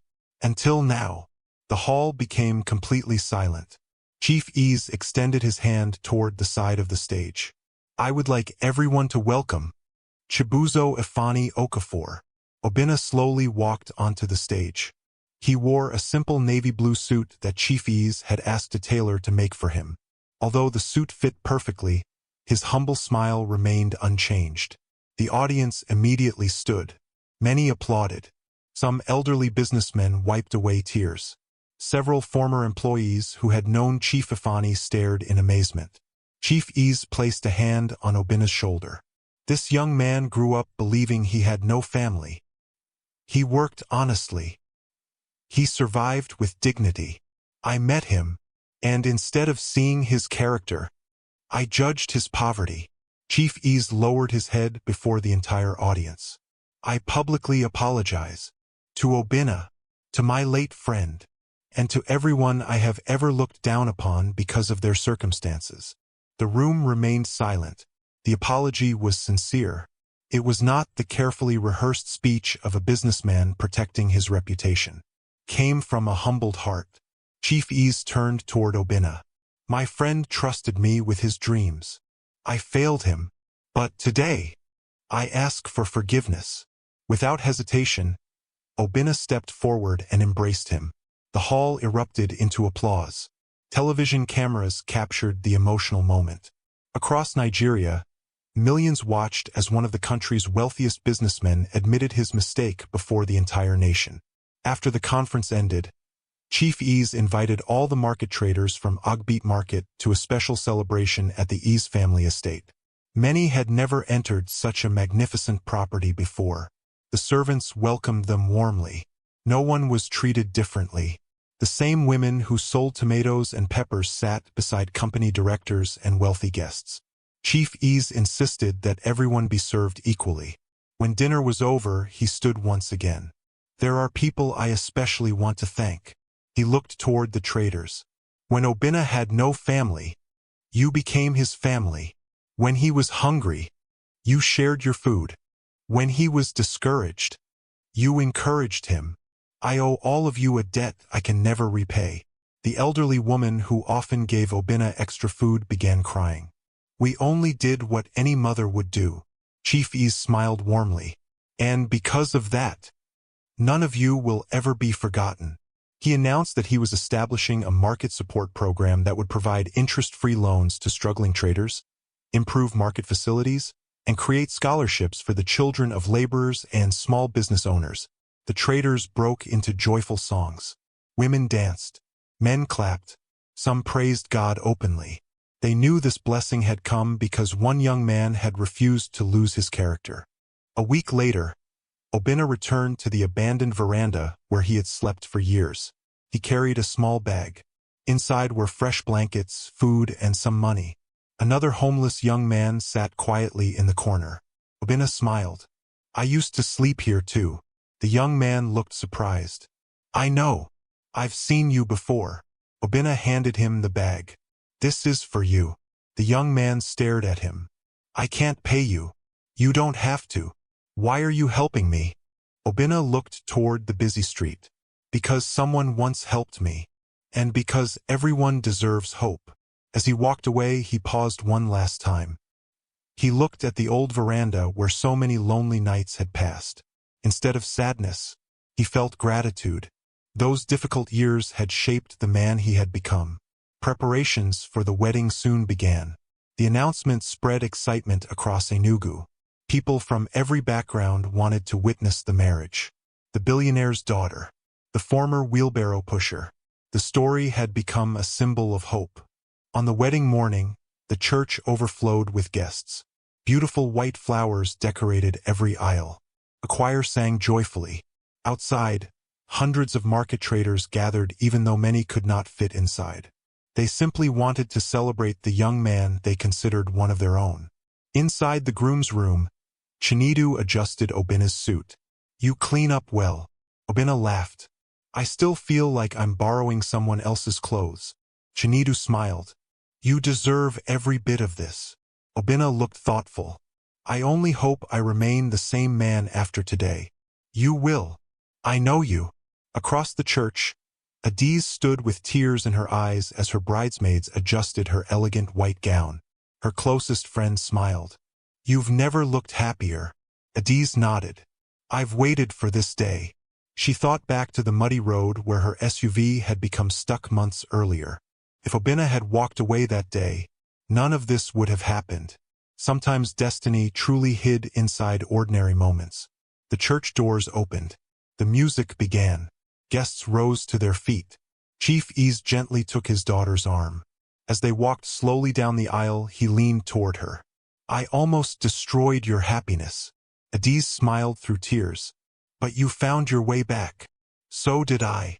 At the altar, Obinna waited with quiet emotion. When Adiz reached him, their eyes met.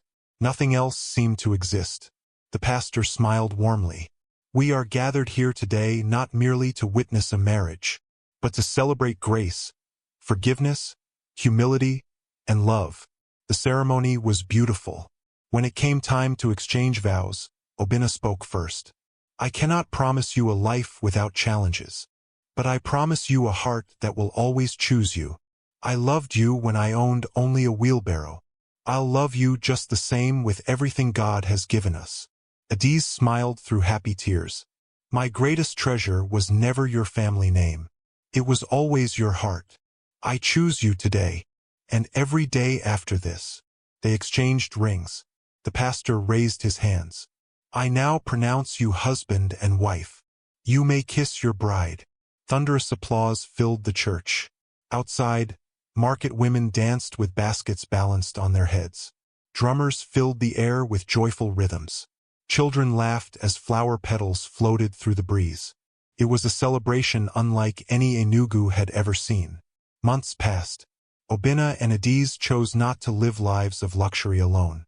Instead, they created the Okafor Hope Foundation, named after Obinna's late father. The foundation built shelters for homeless people, offered scholarships to children from poor families, provided vocational training, and distributed wheelbarrows and small business grants to hardworking laborers across Enugu. Whenever new wheelbarrows were donated, Obinna insisted on helping hand them out personally. One afternoon, a young laborer smiled nervously as he received one. "Sir, I hope one day I become successful like you." Obinna placed a hand on the young man's shoulder. "Success isn't measured by how much money you have. It's measured by how many lives become better because you lived." The young man nodded thoughtfully. Those words spread far beyond the market. Years later, people would still repeat them. One evening, as the sun set over Enugu, Obinna and Adiz stood together beneath the same old mango tree where they had first confessed their love. The market had grown quieter. The familiar sounds of traders closing for the day drifted through the air. Nearby stood the old wheelbarrow.